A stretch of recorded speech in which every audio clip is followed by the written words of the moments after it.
Milionário observa pela janela.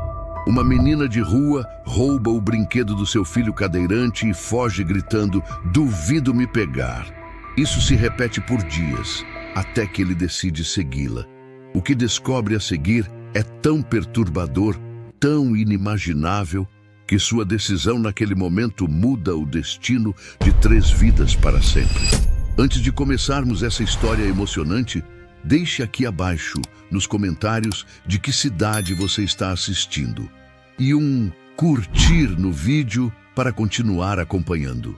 O brinquedo voou pelo ar como um míssil infantil, descrevendo um arco improvisado antes de bater no chão e rolar pela calçada. "Duvido você me pegar", gritou a menina com um sorriso torto e os cabelos desgrenhados sacudindo sob o sol de fim de tarde. Largou o brinquedo nas mãos e disparou rua abaixo, descalça, os pés duros da rua batendo nas pedras portuguesas como se fossem tambores de guerra.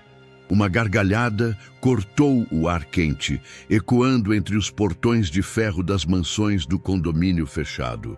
Lá de cima, no segundo andar da casa mais imponente da rua, Renato observava. Os dedos ainda seguravam a xícara de café, mas o olhar estava fixo na imagem desconcertante. Seu filho, Davi, estava sentado na cadeira de rodas, paralisado, vendo a menina sumir na esquina com seu brinquedo. De novo. "Segurança!" vociferou, deixando a cortina balançar atrás de si. "Aquela pirralha voltou! A menina da rua! Pega ela, agora!" No térreo, câmeras ajustaram seus ângulos automaticamente. O interfone acendeu em vermelho. Um segurança correu em direção ao portão, mas já era tarde. Laura havia desaparecido como uma sombra esguia. A calçada ainda guardava o rastro da poeira dos pés dela. Um dos tênis, vermelho, gasto e sem cadarço, havia ficado para trás na pressa. Ele jazia agora virado de lado, abandonado no meio-fio, como um símbolo silencioso de alguma batalha invisível. Davi permaneceu imóvel, os olhos fixos no horizonte. Um leve tremor, quase imperceptível, correu pelo canto de sua boca. Algo que, para quem conhecia aquele menino retraído, se assemelhava perigosamente a um sorriso. "Ela está zombando de você", disse Renato mais tarde, tentando não deixar transparecer o próprio desconcerto. "É uma invasora, uma aproveitadora. Isso não pode continuar." Davi não respondeu. Não que ele fosse mudo. Não era.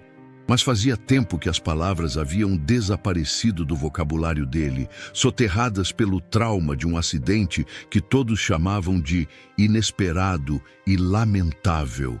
Do outro lado do vidro da varanda, a madrasta, Natália, assistia à conversa com um olhar de falsa compaixão e uma taça de vinho na mão.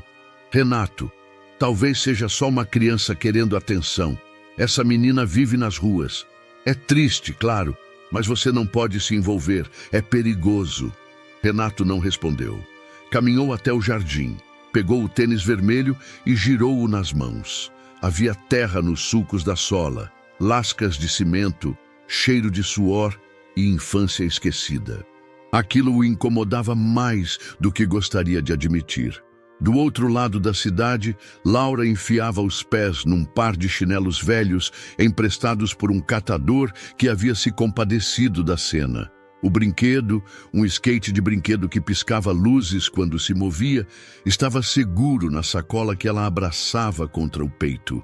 Era o 4º dia que ela roubava aquele brinquedo. Ela não sabia explicar exatamente o porquê. Talvez porque Davi nunca a perseguisse, nunca gritasse com ela, só olhava, como se quisesse entender. "Desculpa, tá?", murmurou, olhando o céu encardido. "É só um empréstimo." Na manhã seguinte, Renato ligou para o administrador do condomínio. "Quero todas as gravações das câmeras externas desde segunda-feira. Essa menina tem que ser identificada hoje mesmo." Mas os vídeos mostraram algo mais do que ele esperava. Laura não apenas invadia o bairro, ela o conhecia, sabia os pontos cegos das câmeras, entrava por uma grade solta no canteiro de obras ao lado. Passava por debaixo de uma cerca baixa com a habilidade de quem já fizera aquilo 1000 vezes. Era quase um fantasma urbano, e a cada visita não levava nada além daquele brinquedo. "O que ela quer?", murmurou Renato sozinho, diante da tela pausada onde via Laura rindo para trás enquanto corria, com Davi ao fundo. No hospital, naquela tarde, Davi teve uma breve melhora. Nenhum médico soube explicar.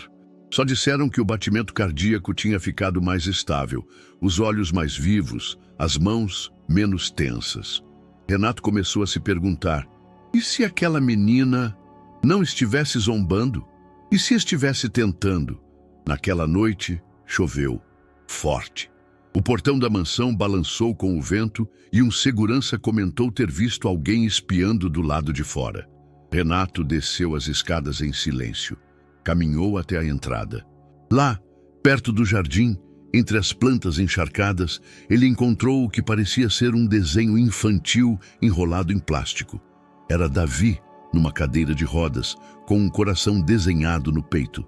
E atrás dele, uma menina de mãos dadas com ele. Abaixo, escrito com letra trêmula, estava: "Só queria brincar com ele."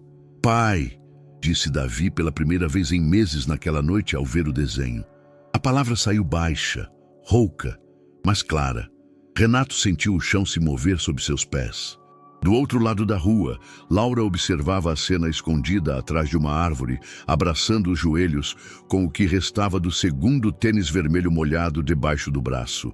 Ela não sabia que, naquele instante, tudo começava a mudar. Ela só sabia que precisava voltar.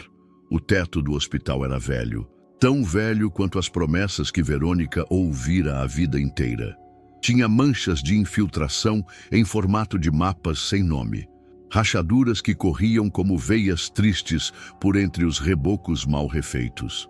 Às vezes, à noite, quando o silêncio engolia até o barulho dos respiradores, ela ficava imaginando que cada fenda era um caminho alternativo, uma fuga simbólica da sentença que o corpo lhe impunha. A tosse vinha seca, violenta, como se quisesse rasgar algo por dentro. O peito dela ardia. O som da máquina de oxigênio fazia companhia, mas nenhuma diferença real. E mesmo assim, o que mais doía não era o corpo. Era o fato de que Laura estava ali, sentada no banco desconfortável ao lado da maca, tentando fingir que não estava com medo. Verônica afagou os cabelos da filha com a ponta dos dedos, o toque já sem firmeza. "Laurinha, você tá comendo direitinho?" A menina assentiu em silêncio. Tinha os olhos inchados, mas não chorava. Havia aprendido que lágrimas não consertam o mundo, só o molham. "Trouxe banana hoje", disse, mostrando a fruta, já meio amassada. "Mas comi metade vindo para cá." Verônica riu, um som engasgado que virou tosse. O enfermeiro apareceu na porta com o soro novo. Olhou para a menina com um misto de pena e urgência e saiu logo em seguida. "Escuta, filha, preciso te contar uma coisa." A mão da mãe apertou a dela com mais força do que parecia possível naquele estado. Se um dia eu não estiver mais aqui, você precisa ir atrás de uma pessoa." Laura arregalou os olhos. "Não fala isso, mãe. Ouve com atenção. O nome dele é Renato Ferreira Lemos. Ele foi meu patrão por 3 anos. Morava num bairro cheio de árvores, casas grandes, um portão alto, mas nunca tratou a gente como menos. Sempre me chamou de senhora, mesmo sendo patroa dele." Laura franzia a testa. "E ele é bom?" Ele é bom. Ele me dava café antes de começar o expediente. Tinha um filho, ainda bebê, Davi, tão pequeno, mas tão quietinho." Ela parou, lutando contra a fadiga que puxava os olhos. "Onde ele mora?" Verônica puxou debaixo do travesseiro um pedaço de papel dobrado com muito cuidado. Tinha traçado ali um mapa rudimentar da cidade. Nomes de ruas escritos com caneta azul, setas e um círculo vermelho marcando o destino final. O papel estava manchado em um canto com o que parecia ser chá. "Aqui, você sai da rodoviária velha, Anda 2 ruas até o posto, pega à direita. Depois de um tempo vai ver uma grade, um monte de árvores altas. Ele mora lá. A casa tem uma cerca de ferro com detalhes dourados. Laura segurou o papel com as 2 mãos como se fosse sagrado. Mas você vai comigo, né? Verônica demorou a responder. O silêncio encheu o quarto como fumaça. Finalmente ela disse: se eu não conseguir, você vai por nós 2, tá bom? A menina queria gritar, queria dizer que não, que era covardia, que mães não largam filhas assim no meio do mundo. Mas por dentro ela já sabia. Sabia desde o dia em que viu os olhos da mãe ficarem fundos, as mãos ficarem trêmulas e o quarto se encher de cheiro de hospital. Na madrugada, o soro pingava em silêncio. O relógio na parede marcava 3h42. Verônica dormia, ou algo parecido com dormir. Sua respiração era irregular. Laura sentia medo de fechar os olhos, como se o simples ato de piscar fosse capaz de apagar a única luz que ainda lhe restava. Ela apertou o tênis vermelho contra o peito. Era presente da mãe. Usado, sim, comprado numa feira, já com marcas de outra infância, mas para Laura era o símbolo de ir e voltar. A mãe sempre dizia: com esses tênis você vai andar por onde quiser, mesmo descalça por dentro. Ela não sabia o que isso significava até agora. Às 6h50 da manhã, Verônica não acordou. A enfermeira que veio trocar o soro parou na porta, chamou por ela e, em seguida, correu para dentro. As máquinas ainda tentaram, o desfibrilador chiou, os jalecos voaram em torno da cama. Laura não chorou, nem quando a cobriram com o lençol, nem quando chamaram o nome da mãe 3 vezes, como se fosse mágica, nem quando uma assistente social apareceu dizendo que ela seria levada para um abrigo por um tempo. Ela só sentia o mapa no bolso e os 2 tênis vermelhos amarrados pelas pontas. No caminho para o abrigo, Laura não falou nada. Olhava pela janela do carro velho, vendo a cidade passar em tons de cinza. As ruas já começavam a parecer hostis, as pessoas distantes. Sentiu o estômago doer, mas não pediu comida. Guardava o último pão da marmita da mãe como se fosse relíquia. Quando chegaram, a funcionária do abrigo falou com voz protocolar: aqui vai ser sua nova casa por um tempo, tá bom? Tem outras meninas da sua idade. Você vai gostar. Laura assentiu, mas não entrou. Na calçada, com o mapa nas mãos e os 2 tênis no peito, ela se virou para o portão da rua. E correu. Correu por ruas que não conhecia, por avenidas que pareciam não acabar. Escondeu-se atrás de carros, se abrigou em marquises, aceitou água de estranhos. Dormiu uma noite inteira enrolada num saco de lixo limpo, sob uma escada de ferro. O mapa agora estava amassado, sujo, mas ainda legível.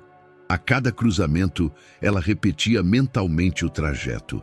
Rodoviária velha, 2 ruas, posto. À direita, árvores, cerca de ferro com detalhes dourados. No 4º dia, descalça e com bolhas nos pés, ela viu a entrada do bairro pela primeira vez. As árvores estavam lá, as grades também. Laura engoliu seco. A mansão era real. O portão tinha os detalhes dourados. Era ali. Tinha encontrado.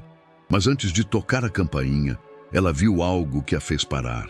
Um menino na varanda, numa cadeira de rodas, brincando com um skate de brinquedo. Ela não sabia seu nome, mas algo dentro dela sabia. Aquele era o filho da Verônica de 3 anos atrás. Ela se escondeu atrás de um arbusto e esperou.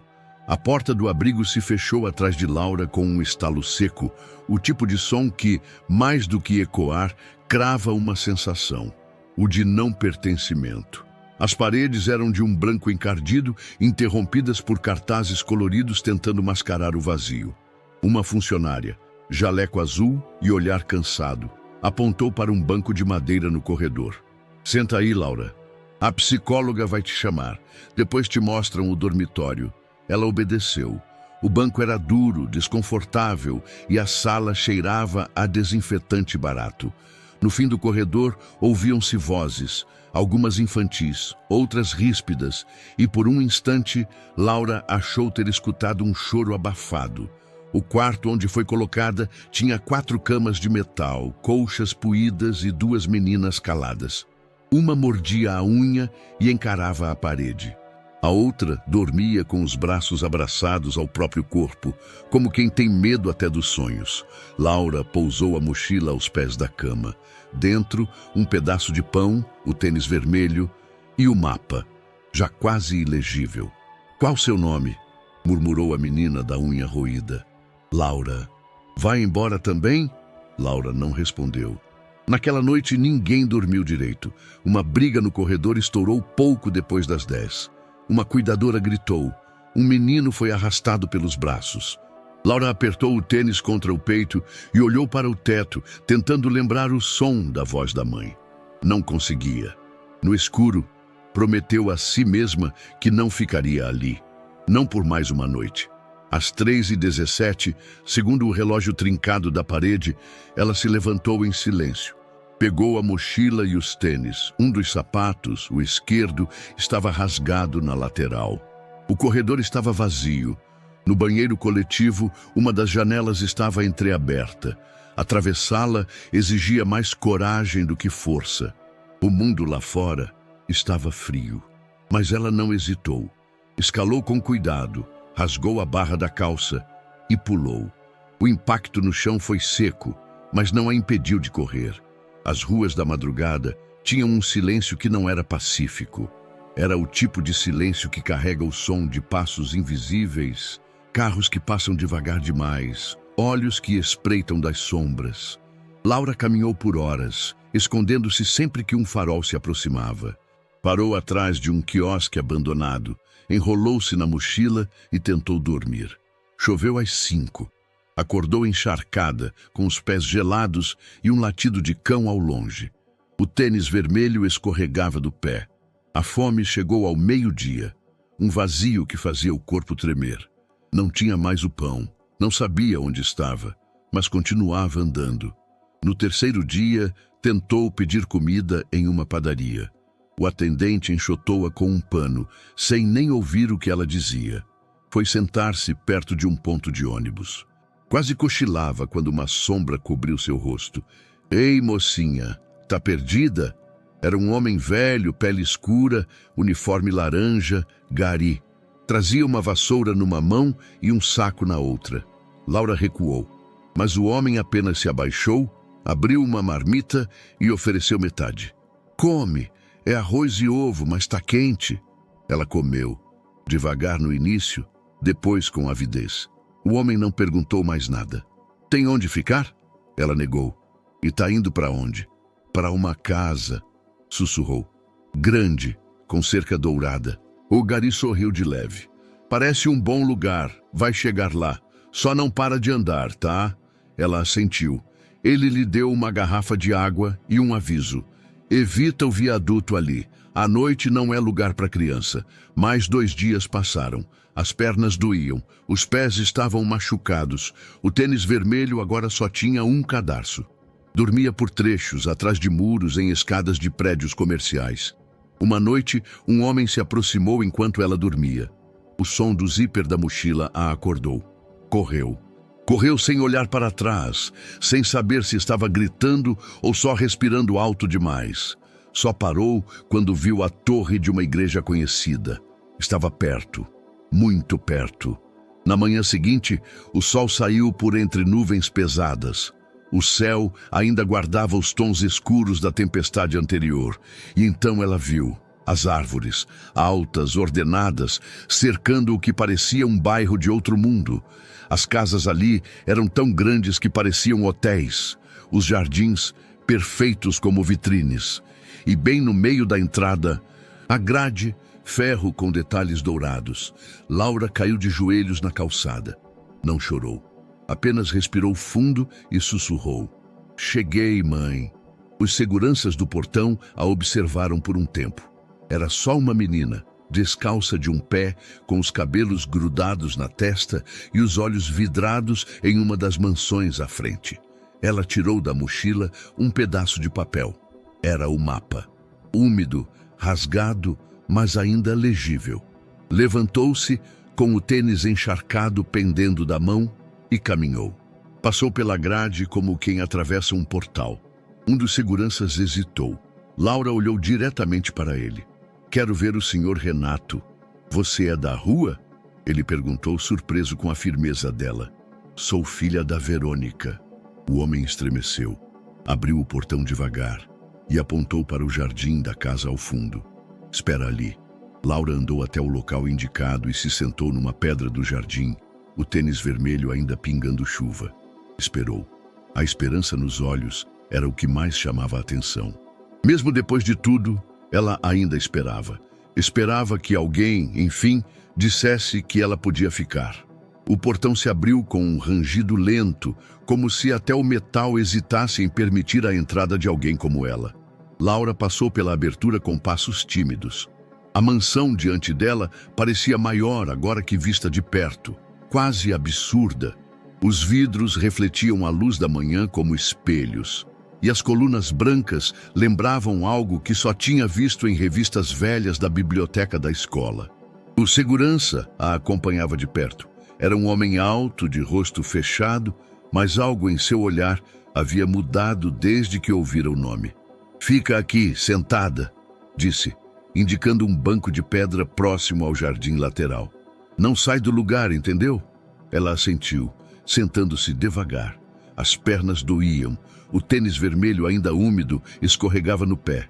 O outro, rasgado, estava dentro da mochila. O segurança se afastou, pegou o rádio preso ao cinto e falou em voz baixa, caminhando em direção à casa. Lá dentro, o sistema de segurança ativava automaticamente as câmeras externas. No segundo andar, Natália cruzava o corredor de mármore com uma taça de suco nas mãos.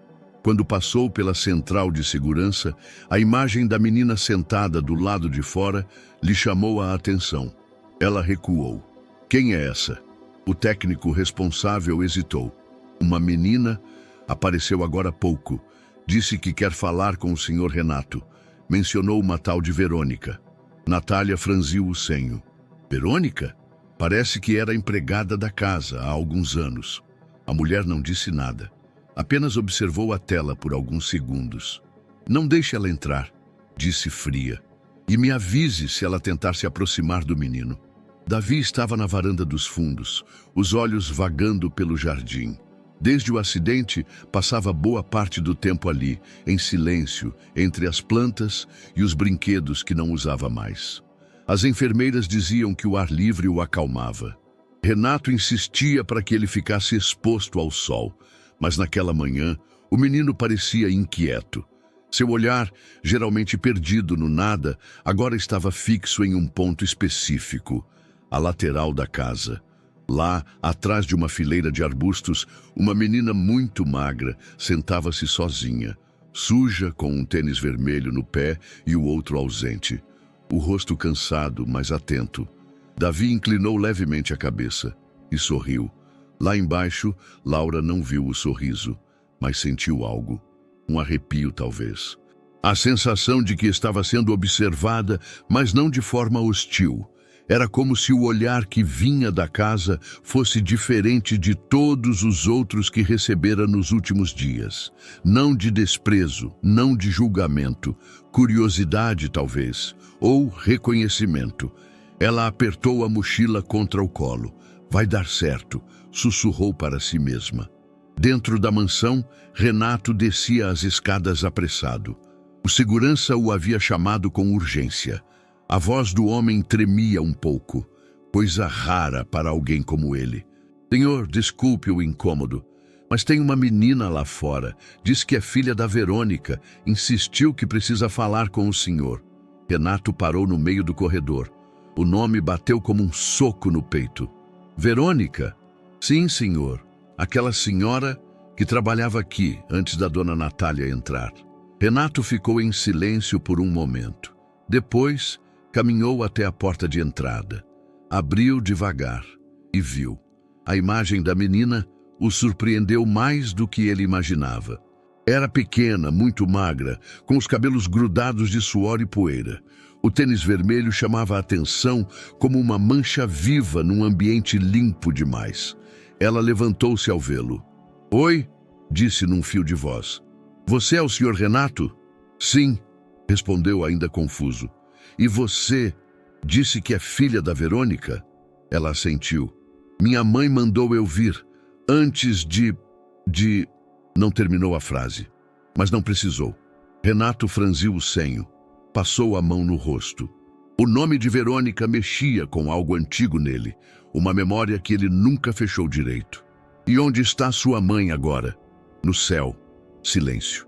Natália apareceu na porta, os braços cruzados, sorriso congelado. "Amor, está tudo bem?" "Essa menina diz ser filha da Verônica", respondeu Renato, sem tirar os olhos de Laura. Natália se aproximou, rápida. "E o que ela está fazendo aqui? Como conseguiu entrar?" "Ela não entrou, só pediu para falar comigo", respondeu o segurança, hesitante. Natália sorriu para Laura com os lábios, mas não com os olhos. "Querida, sinto muito pelo que aconteceu com sua mãe, mas aqui não é lugar para você. Há abrigos, instituições próprias." "Ela veio procurar ajuda", interrompeu Renato. "E a Verônica era da casa, por 3 anos. E saiu por conta própria", rebateu Natália. "Vamos resolver isso com cuidado, certo? Sem envolvimento emocional." Renato encarou a esposa por um instante. Depois, olhou de volta para Laura. "Você tem onde ficar?" A menina balançou a cabeça em negação. "Eu estava num abrigo, fugi." "Fugiu? Minha mãe disse que aqui era onde eu ia estar segura, onde alguém ia lembrar dela." Renato respirou fundo, não sabia o que fazer. Tudo era rápido demais, mas também havia algo nos olhos da menina, algo que lembrava Verônica. No andar de cima, Davi continuava observando, agora com as mãos nos apoios da cadeira. Seu peito subia e descia mais rápido do que o normal. A menina olhou para ele como se soubesse e acenou. Davi acenou de volta. "Eu não posso te deixar entrar agora", disse Renato, voltando à realidade. "Preciso verificar algumas coisas. Você tem documentos?" Ela tirou do bolso um papel amassado. Era uma cópia da certidão de nascimento, escrita à mão no verso do mapa. "Pode esperar um pouco? Preciso conversar com alguém e já volto." Ela assentiu. Voltou a se sentar no banco de pedra. Natália, ao lado, suspirou. "Está cometendo um erro." "Talvez", disse ele, "mas não consigo simplesmente mandá-la embora." Lá fora, o vento soprava devagar. Laura olhava para os vitrais da casa e via seu próprio reflexo. Pequena, suja, frágil, mas ali, pela primeira vez, perto. Ela não sabia se aquele seria o início de algo bom ou o fim de mais uma tentativa frustrada. Mas esperaria, até o último segundo. O relógio do jardim marcava 11h47, quando Laura percebeu um movimento estranho na varanda do segundo andar. Estava sentada há quase 1 hora no banco de pedra, sob o sol cada vez mais intenso, enquanto Renato resolvia sabe-se lá o que dentro da mansão. O segurança havia desaparecido do portão e tudo ao redor parecia suspenso, como se o tempo tivesse parado para observar se ela ficaria ou não.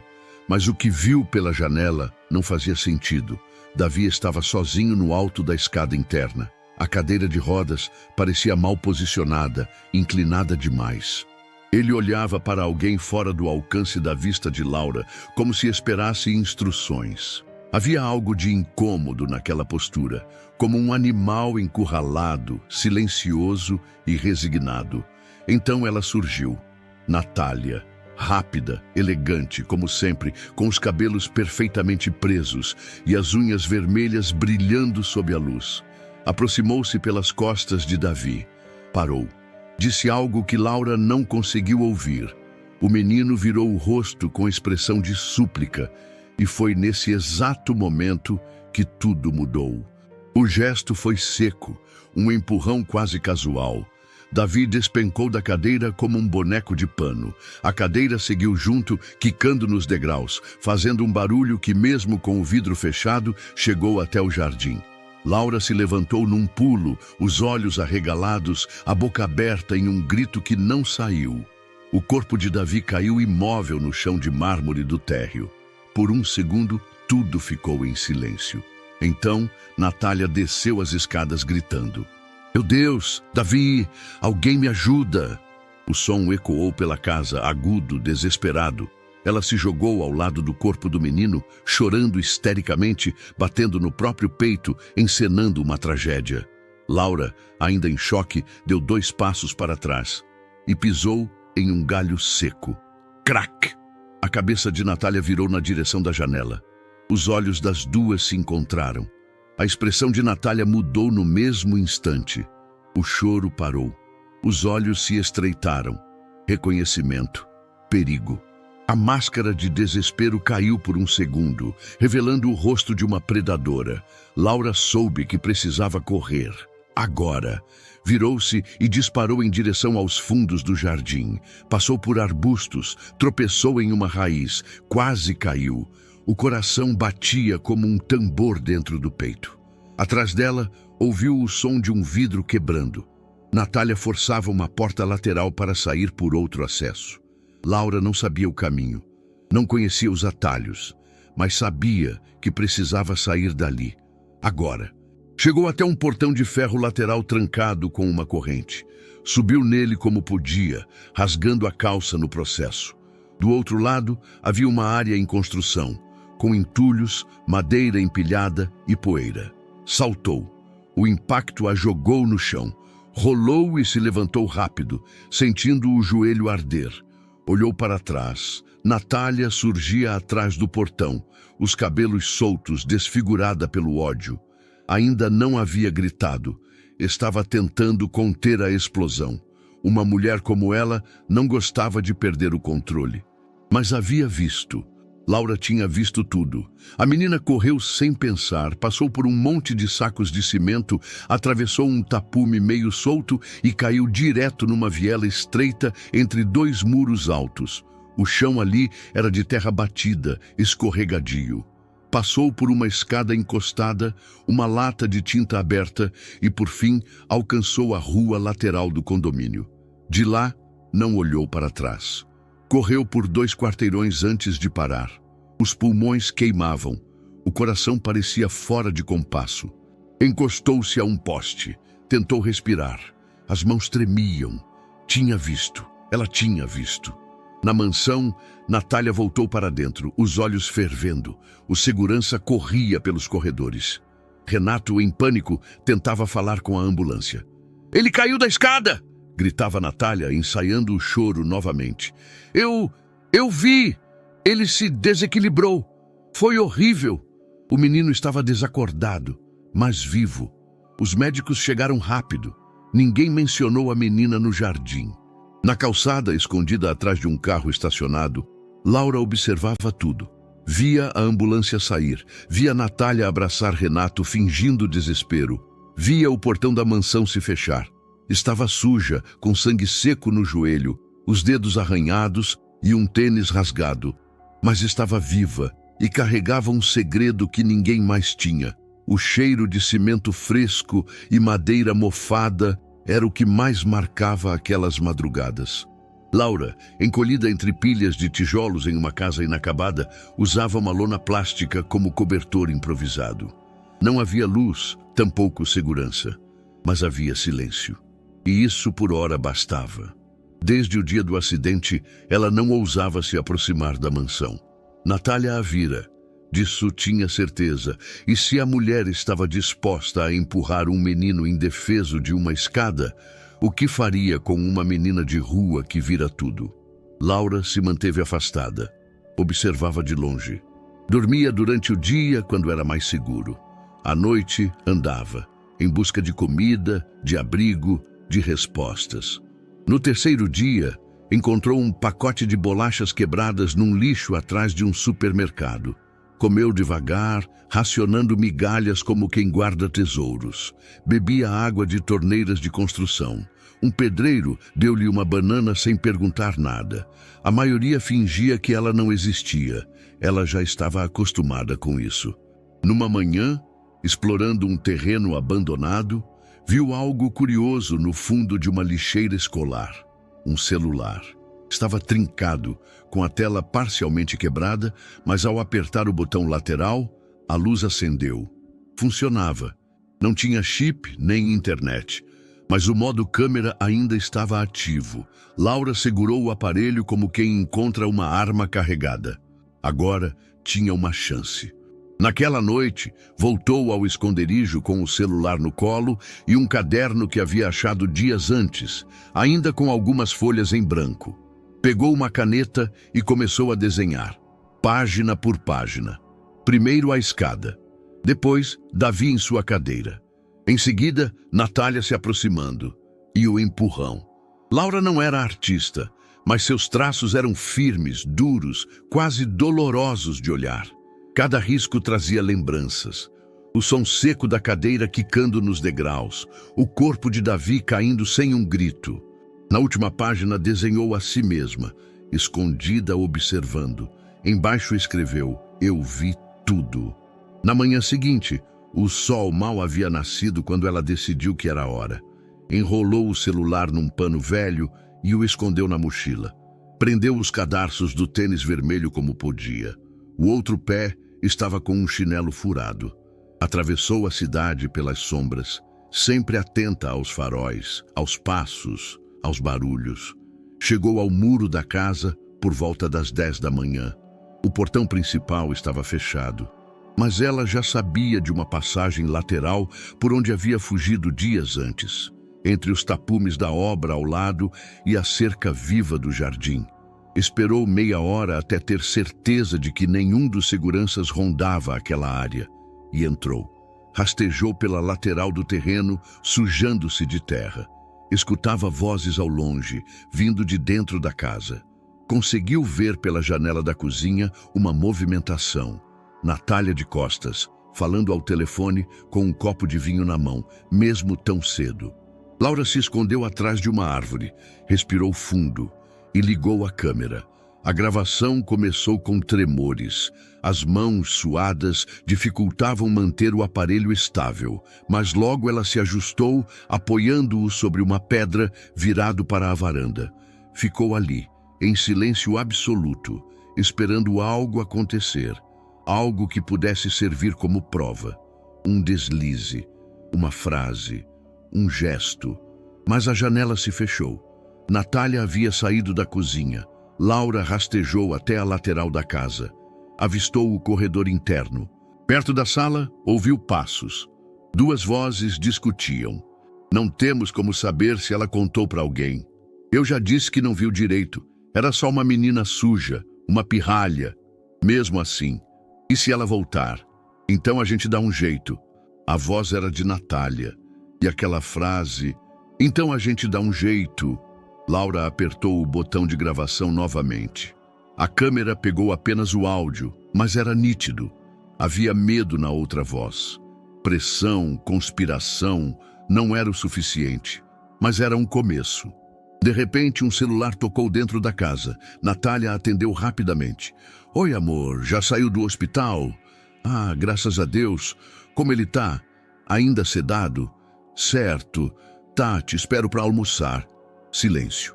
Depois, com a voz baixa. Vai dar tudo certo. Davi vai ficar bem. Só precisa descansar e esquecer. Laura desligou a gravação. Sabia que não podia continuar ali. Os riscos eram grandes demais. Mas ao sair pela lateral da casa, deu de cara com um dos seguranças. Ei, o que está fazendo aí? Ela correu. O homem gritou, mas não a seguiu imediatamente. Estava mais surpreso do que pronto para agir. A menina atravessou o jardim como um vulto. Pulou novamente o portão lateral e desapareceu entre os tapumes da obra. Correu por 3 quarteirões, só parando quando não via mais nada da mansão. Enfiou-se entre 2 contêineres de entulho e desabou. Mas desta vez, chorou. Não de medo, de raiva. Ela tinha um vídeo, tinha parte da verdade. E agora sabia, precisava voltar, quantas vezes fosse necessário. Laura voltou pela 3ª vez, dessa vez mais cautelosa. Não havia mais espaço para sorte. Sabia os horários de troca dos seguranças, os momentos em que a casa parecia esvaziar, e já identificara o ponto cego entre os fundos do jardim e a lateral do canil. O celular ainda funcionava, mas o microfone estava fraco. Testou com sua própria voz e soava abafado. Ela precisava estar perto, muito perto. Era uma terça-feira nublada quando ela entrou novamente. O ar estava denso, a umidade grudava na pele. Laura, escondida atrás de uma moita de hibiscos, viu Natália caminhar pelo jardim, falando ao celular com alguém que parecia estar irritado. "Eu já disse que vai dar certo", sibilava a mulher. "Ele ainda está em coma, não lembra de nada. A médica disse que vai ficar em observação por mais 2 dias. Tempo mais do que suficiente." Pausa. "Claro que mandei manipular. O mesmo de antes. Baixa a imunidade, mantém ele fraco, ninguém vai desconfiar. A mãe dele, morta. O pai, ingênuo demais." Laura ativou o celular com as mãos trêmulas. A gravação começou a captar a conversa entrecortada. O áudio oscilava, mas algumas palavras se destacavam nítidas. "Manipular, manter ele fraco, ninguém vai desconfiar." A menina sentiu o estômago embrulhar. Não me liga mais por essa linha", continuou Natália, olhando ao redor. "A gente se encontra no estacionamento da clínica, como antes. Só traga o frasco. Quero ver com meus próprios olhos." Ela desligou. Ficou parada por um momento. E então, como se percebesse algo, virou o rosto levemente. Laura se encolheu, mas a mulher apenas entrou de volta na casa. A menina não sabia se chorava ou gritava. Sua mente repetia os fragmentos da conversa como um mantra sujo. Manipular. Manter ele fraco. Davi não estava apenas em perigo. Ele estava sendo sabotado por quem todos confiavam. Com o celular no bolso e o coração acelerado, Laura correu para o portão dos fundos. Havia um segurança novo ali, um homem que ela nunca vira antes. Rosto redondo, jovem, parecia mais distraído que os outros. "Por favor", disse se aproximando. "Eu sei que não devia estar aqui, mas preciso mostrar uma coisa." O homem arregalou os olhos. "Você? Tá maluca? Vai embora antes que alguém veja." "Escuta", insistiu ela, tirando o celular do bolso. "Eu tenho uma gravação. Ela tá tentando machucar o menino. Tá dando coisa nos remédios dele." Ele olhou ao redor, abaixou o tom de voz. "O que você tá dizendo?" "Escuta, por favor." Ela implorou, apertando o play. O som saiu abafado, mas aos 14 segundos, a voz de Natália era clara. "Claro que mandei manipular. O mesmo de antes. Mantém ele fraco." O segurança empalideceu. Isso é grave. Então ajuda ele. Mostra pro pai dele. Ele precisa saber. Espera, vou chamar alguém de dentro. Talvez o seu Renato." Mas antes que ele pudesse dar 2 passos, a porta da lateral da casa se abriu. Natália. Ela caminhava com passos firmes, o salto ecoando no piso de pedra. O sorriso era fino, perigoso. "Olha só." A pequena invasora voltou. O segurança endireitou a postura, guardando o celular no bolso. Mas era tarde. Natália já havia percebido. "O que ela está fazendo aqui?" perguntou, a voz levemente elevada, mas ainda educada. "Eu pedi que qualquer aproximação fosse imediatamente reportada. Ela só queria falar com o Sr. Renato, senhora. Disse que era urgente. E desde quando o funcionário questiona a ordem de morador?" O homem recuou um passo. Natália se virou para Laura. "Você tem coragem, garota. Invadindo propriedade privada de novo. Se isso continuar, vou chamar a polícia e registrar boletim." "Você quer isso?" Laura não respondeu, mas seus olhos estavam fixos nos dela. Firmes. "Eu sei o que você fez", disse quase num sussurro. Natália inclinou o rosto. "Sabe o que mais eu sei? Que ninguém acreditaria em uma menina de rua sem família, sem lar, sem histórico limpo. E sabe por quê? Porque você não é ninguém. É só mais uma criança com imaginação fértil." A ameaça veio num tom calmo, quase maternal. Isso tornou ainda mais apavorante. "Agora desapareça e não volte mais." Laura não se moveu, mas o segurança colocou a mão em seu ombro, gentil. Vai antes que piore. Eu não vi nada, tá? Vai. Ela caminhou em silêncio até a saída. Quando passou pelo portão, virou-se uma última vez. Natália já estava de costas, ajeitando os cabelos com calma. O poder encarnado em um corpo bonito e cruel. Na esquina da rua, Laura sentou no meio-fio. O celular tremia em suas mãos. O áudio estava salvo, mas distorcido em partes. Não era perfeito, mas era real. E alguém mais precisava ouvir. A chuva começava a cair quando Laura voltou à mansão. As gotas finas escorriam por seu rosto sujo, confundindo-se com as lágrimas que ela tentava conter. Seus pés descalços afundavam levemente na terra úmida ao lado do portão. O celular com a gravação estava escondido dentro da roupa, preso com fita à cintura. Um improviso tosco, mas seguro. Desta vez, ela não queria correr o risco de perder nada. Ela sabia que não teria outra chance. Aguardou por horas entre os arbustos do jardim lateral, protegida por uma sombra de árvore, até ver um carro preto parar na frente da casa. Renato desceu com uma expressão cansada, gravata frouxa, o olhar perdido. Laura respirou fundo, tomou coragem e correu até o portão.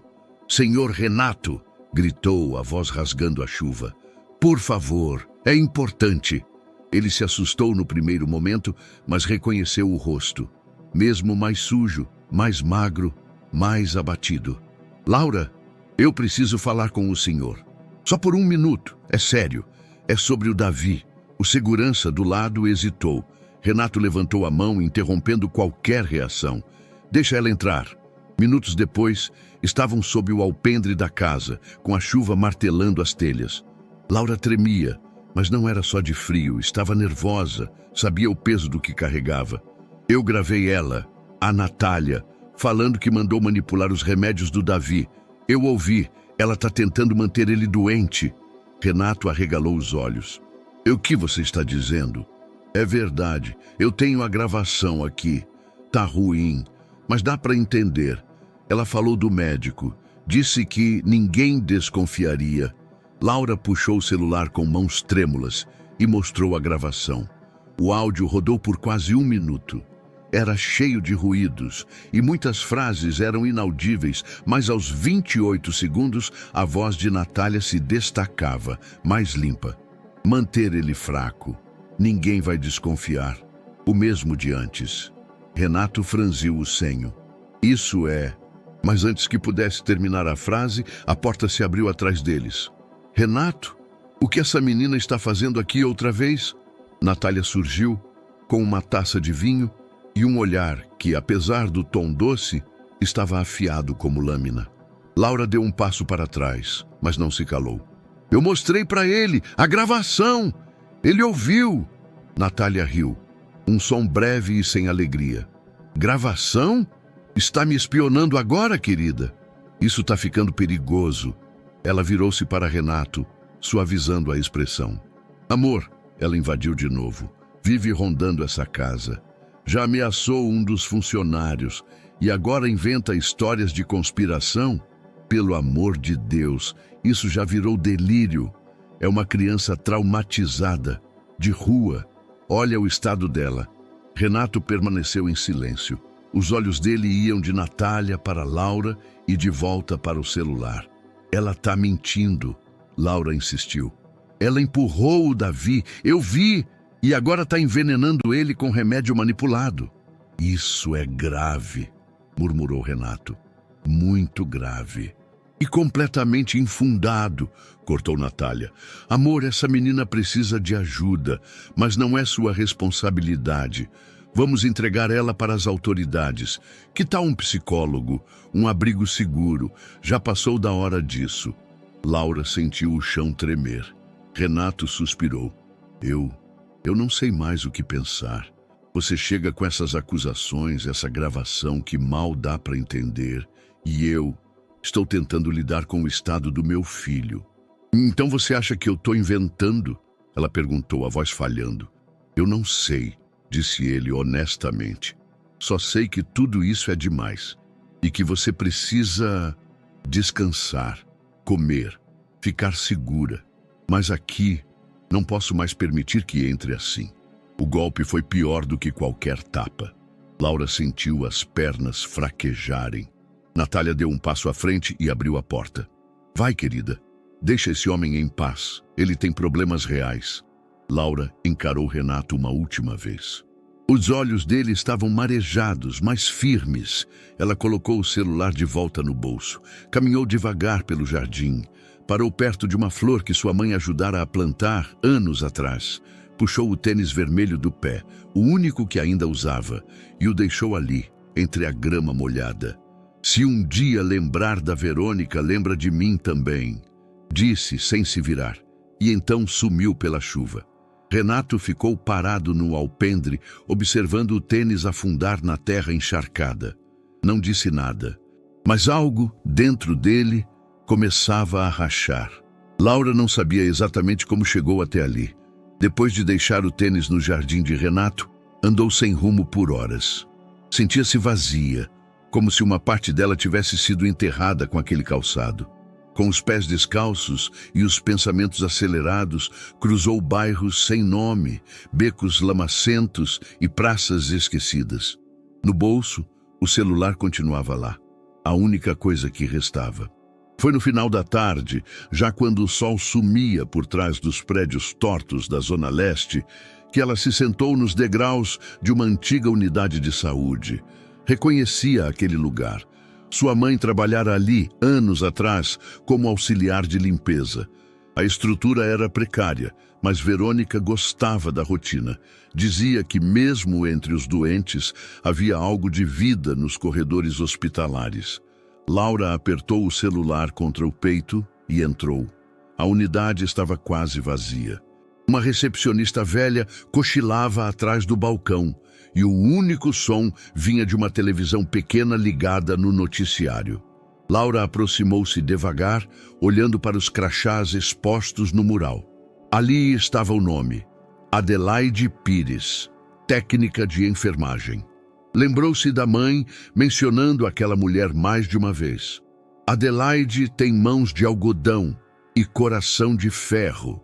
Bateu levemente na porta de uma das salas. A voz veio abafada de dentro. Pode entrar. Laura empurrou com cuidado. Adelaide, uma mulher nos seus 60 e poucos, com óculos de lentes grossas e cabelo preso num coque improvisado, olhou para ela com desconfiança no início. Depois, reconhecimento e espanto. Meu Deus, você é a filha da Verônica? Laura assentiu. Preciso de ajuda. Sentaram-se num canto da sala com a porta fechada. Laura contou tudo. Do hospital, da morte da mãe, da mansão, do acidente de Davi, das invasões, da gravação. Adelaide não interrompeu uma vez. Ouviu com atenção absoluta. Quando terminou, a mulher suspirou fundo. E você? Tem a gravação com você? Laura entregou o celular. Adelaide conectou a um notebook antigo com o cabo USB remendado por fita adesiva. Mexeu por alguns minutos. O programa de edição era simples, mas eficaz. Removendo ruídos, limpando trilhas de fundo, ela conseguiu melhorar a qualidade. A frase de Natália surgiu, clara como cristal. Claro que mandei manipular. O mesmo de antes. Mantém ele fraco. Ninguém vai desconfiar. Adelaide tirou os óculos devagar. Isso é suficiente para abrir uma investigação, mas você sabe que isso pode ser enterrado, dependendo de quem está envolvido. Por isso, eu preciso de alguém grande, respondeu Laura. Alguém que escute, um jornalista, ou o pai do menino. Ele precisa ouvir de novo. Ele já ouviu, não? Sim, mas ela fez ele duvidar. Adelaide pensou por um instante. Talvez não precisemos escolher. Podemos fazer os dois. Um dossiê bem montado, cópia segura, enviar para a imprensa independente e entregar pessoalmente ao Renato. Só que precisamos de provas mais robustas. Quem manipulou o remédio? Laura hesitou. Ela mencionou um médico, não disse nome, mas falou da clínica e de um frasco. Adelaide franziu a testa. Clínica particular. Parceiro médico. Ela levantou-se, caminhou até um armário metálico e puxou um fichário grosso. Espera aí. Se for quem eu estou pensando... Folheou por alguns minutos. Parou numa página. Doutor Ivan Matos, clínico geral. Trabalhou num laboratório de manipulação no centro por um tempo. E, se não me engano, atendeu Davi depois do acidente. Sua mãe comentou.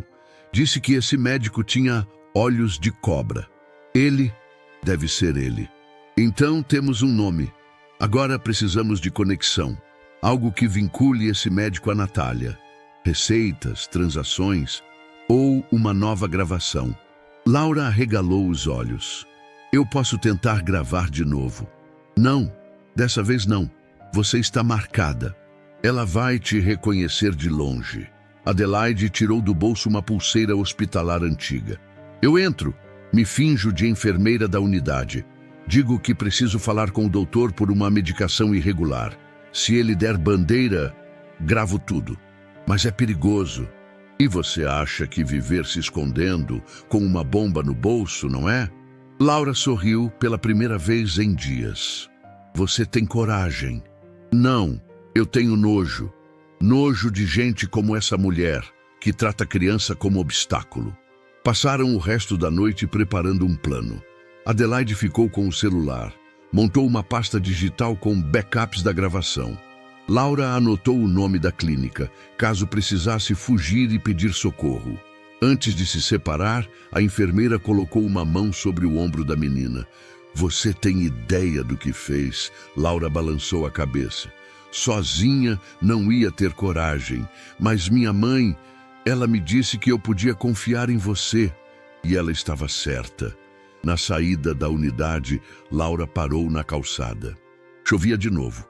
Mas pela primeira vez não parecia frio. Ela se sentia menos só. E finalmente com um plano. Adelaide chegou à clínica pontualmente às 10h30.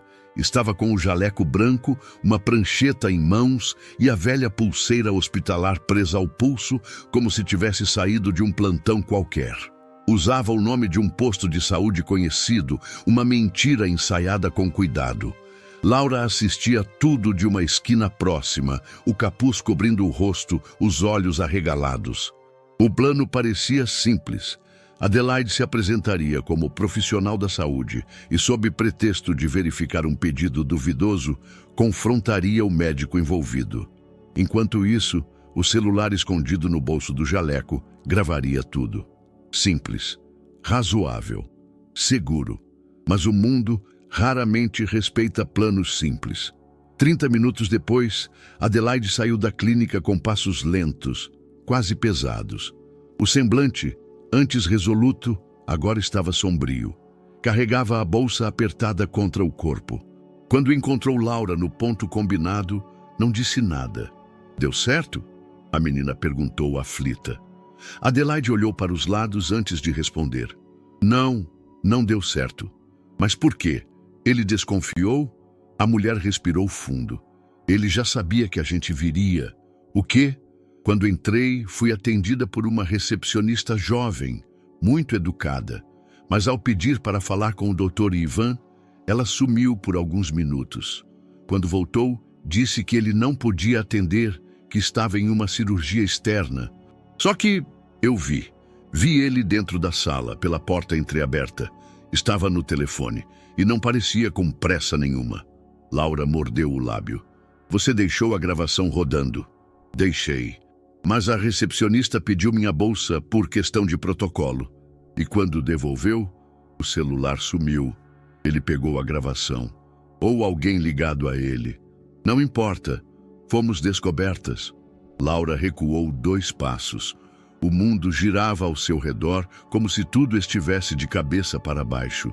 Mas, e agora? A gente perdeu tudo.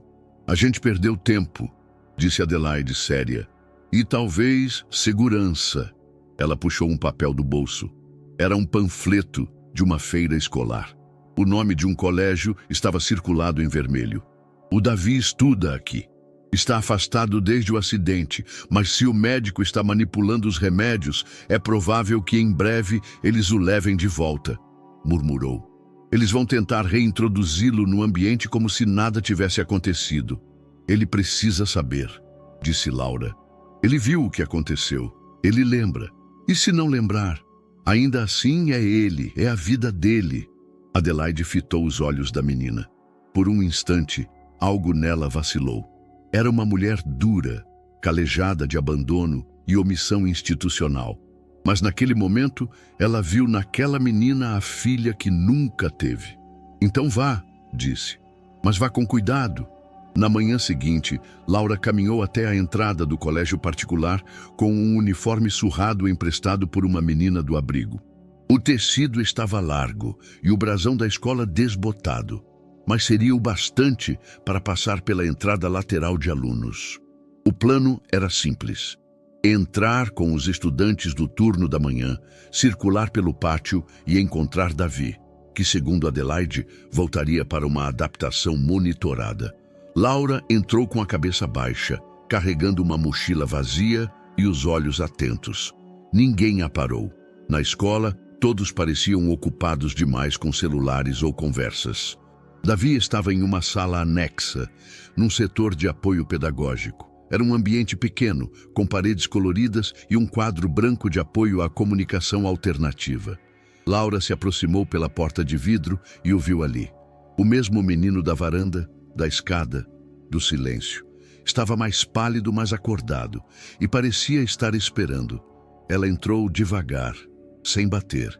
Oi, sussurrou. Davi virou o rosto.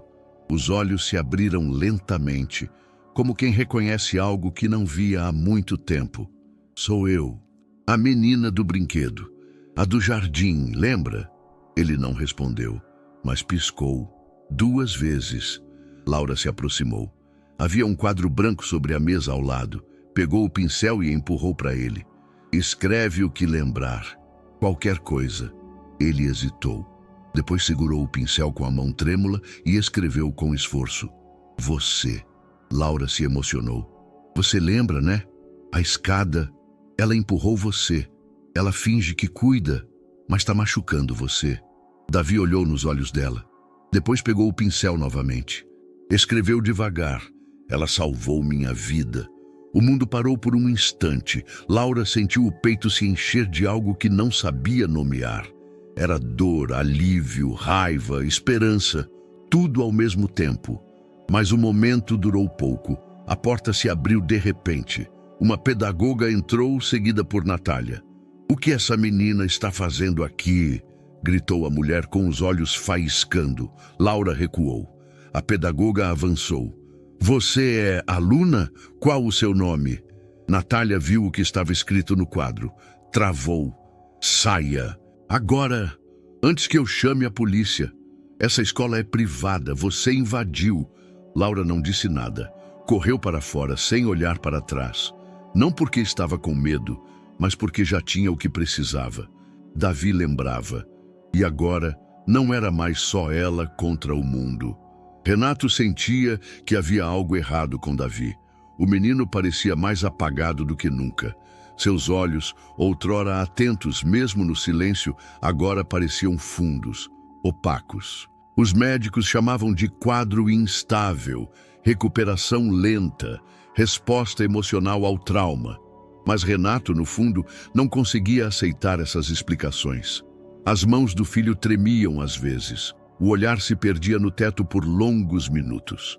As reações ao estímulo, que tinham começado a melhorar semanas antes, agora regrediam. E o mais estranho, Davi passou a resistir aos toques. Quando Renato se aproximava, o menino se retraía como quem esperava um golpe invisível. Na terceira noite seguida, sem conseguir dormir, Renato foi até o quarto de Davi às 2 da manhã. Sentou-se ao lado da cama, em silêncio. O filho respirava com dificuldade, mesmo sem febre. Ali, no escuro, lembrou-se de Laura. Lembrou-se do que ela disse. Ela empurrou ele. Ela está dando coisa nos remédios. Fechou os olhos. Será? No dia seguinte, Renato decidiu caminhar pelo jardim. Não para relaxar, mas para pensar. Precisava de ar. Precisava de distância de tudo que estava sendo dito e feito dentro da casa. Ele não suportava mais a leveza artificial da voz de Natália, nem sua súbita dedicação exagerada aos cuidados de Davi. Foi quando viu, atrás de uma moita de lavanda, no canto do canteiro mais antigo, havia um objeto parcialmente enterrado no barro. Agachou-se, puxou com cuidado. Era um tênis vermelho, encharcado, rasgado, mas inconfundível.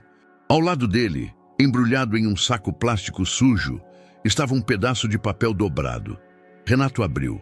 Um desenho infantil, feito com traços duros, mas precisos. Uma escada, uma cadeira de rodas em queda, uma mulher de cabelo preso atrás empurrando, e uma menina com os olhos arregalados observando de longe. Na parte de trás, escrito com letra infantil, foi ela. Renato sentiu o corpo gelar. Ele levou o desenho para o escritório e o colocou sobre a mesa. Olhou por longos minutos tentando negar o que via, tentando encaixar aquilo como mais uma loucura, uma coincidência, uma mentira infantil. Mas algo em seu íntimo começava a desmoronar. Lembrava de Verônica. Lembrava de como ela falava do menino, mesmo anos depois de deixar a casa. Lembrava da honestidade nos olhos dela. E agora havia Laura, teimosa, assustada, mas convicta. E se não fosse invenção?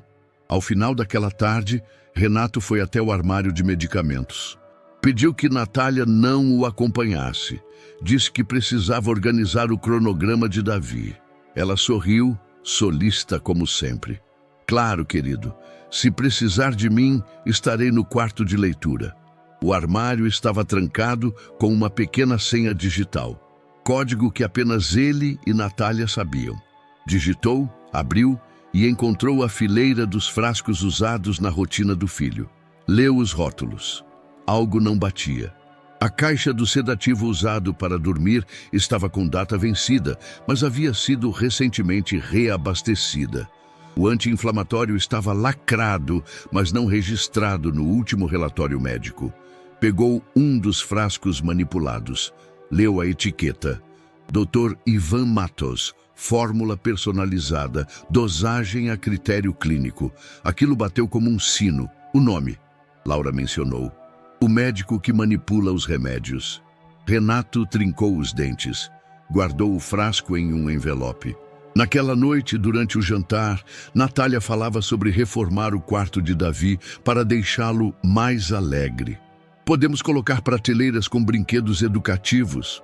Você sabe, algo que estimule o desenvolvimento dele. Renato apenas observava. E aquele terapeuta que sugeri, o sensorial, ele é ótimo com traumas de longa duração. Ele sorriu brevemente. Natália, quem indicou o Dr. Ivan para você? Ela congelou por meio segundo. Como? O médico, o clínico. Quem indicou? Ah, foi uma amiga. Da clínica de estética. Ele também atende adultos. Me receitou uns suplementos um tempo atrás. Renato assentiu. O silêncio seguinte durou longos minutos. Mais tarde, quando ela dormia, ele desceu até o escritório. Pegou o frasco manipulado e o colocou na pasta. Em seguida, buscou o contato de um farmacêutico conhecido. Alguém discreto, confiável. Preciso que você analise isso, sem registro. Só para mim. Amanhã cedo. Algum problema? Talvez não. Mas se for, é grave. Renato passou a noite em claro, revendo mentalmente cada momento com Natália desde o acidente. Lembrava da comoção, dos gritos, do choro teatral. E agora, da doçura forçada, do cuidado em excesso, das frases perfeitamente ensaiadas. Começava a sentir culpa por não ter acreditado em Laura e dúvida sobre tudo. Renato chegou ao laboratório com passos firmes e o rosto inexpressivo. O prédio era pequeno, discreto, escondido entre clínicas e pet shops em uma rua secundária do bairro. O farmacêutico, um homem de meia idade com jaleco branco e mãos manchadas de tinta de caneta, o recebeu sem muitas perguntas. Trouxe o material? Renato entregou a pasta com o frasco. Preciso saber o que tem aí dentro. E se a dose confere com a prescrição médica, discrição total. Entendido. Posso dar uma primeira olhada agora. Foi para os fundos, deixando Renato na recepção, onde uma televisão pequena passava uma reportagem sobre a alta dos medicamentos infantis. 20 minutos depois, o farmacêutico voltou, o semblante sério. Tem algo estranho aqui. Fale. A fórmula manipulada no frasco tem uma dosagem de sedativo 3 vezes maior do que a indicada para o peso de uma criança. E há um estabilizante de uso veterinário. Raro, mas tecnicamente não ilegal. Renato sentiu o estômago virar. E isso, o que provoca? Pode provocar sonolência extrema, desorientação, inibição de resposta motora. Em um organismo em recuperação, atrasa tudo. Pode até causar regressão neurológica se houver predisposição. O silêncio foi absoluto. Renato apertou os punhos. Isso foi receitado por um tal de Dr. Ivan Matos. Ele é conhecido? O farmacêutico assentiu, contrariado. Já ouvi o nome, atua em clínicas privadas. Algumas fórmulas dele já vieram com observações estranhas, doses sem justificativa clínica, mas nunca tivemos provas. Renato fechou os olhos. Agora ele tinha. De volta à mansão, trancou-se no escritório. Espalhou sobre a mesa todos os papéis relacionados aos cuidados de Davi. Prontuários, receitas, exames. Pegou um marcador vermelho e começou a circular os nomes, as datas, os detalhes que antes lhe pareceram corriqueiros. Agora, tudo gritava. Às 5h30, enquanto observava os arquivos, o telefone fixo tocou. Ele atendeu automaticamente, distraído. Alô? Senhor Renato? Aqui é Adelaide. Ele parou.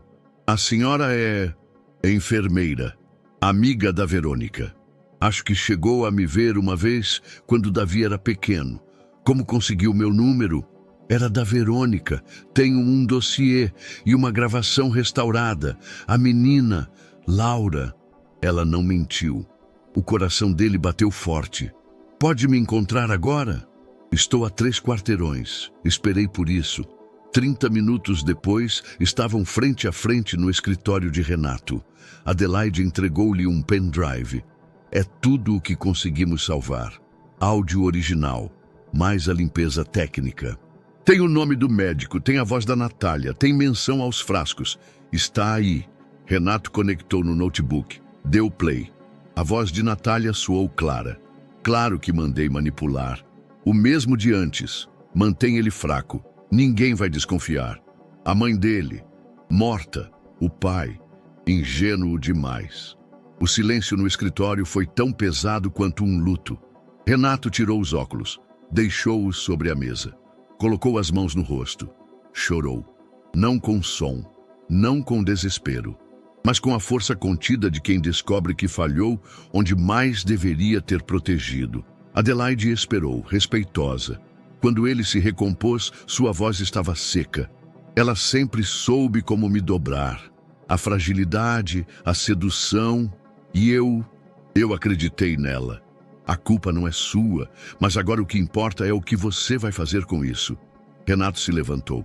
Eu vou agir, mas não com um escândalo, nem com um impulso. Vai ser frio, vai ser do jeito certo. Pegou o pendrive, o frasco, os documentos. Amanhã, eu a coloco numa armadilha.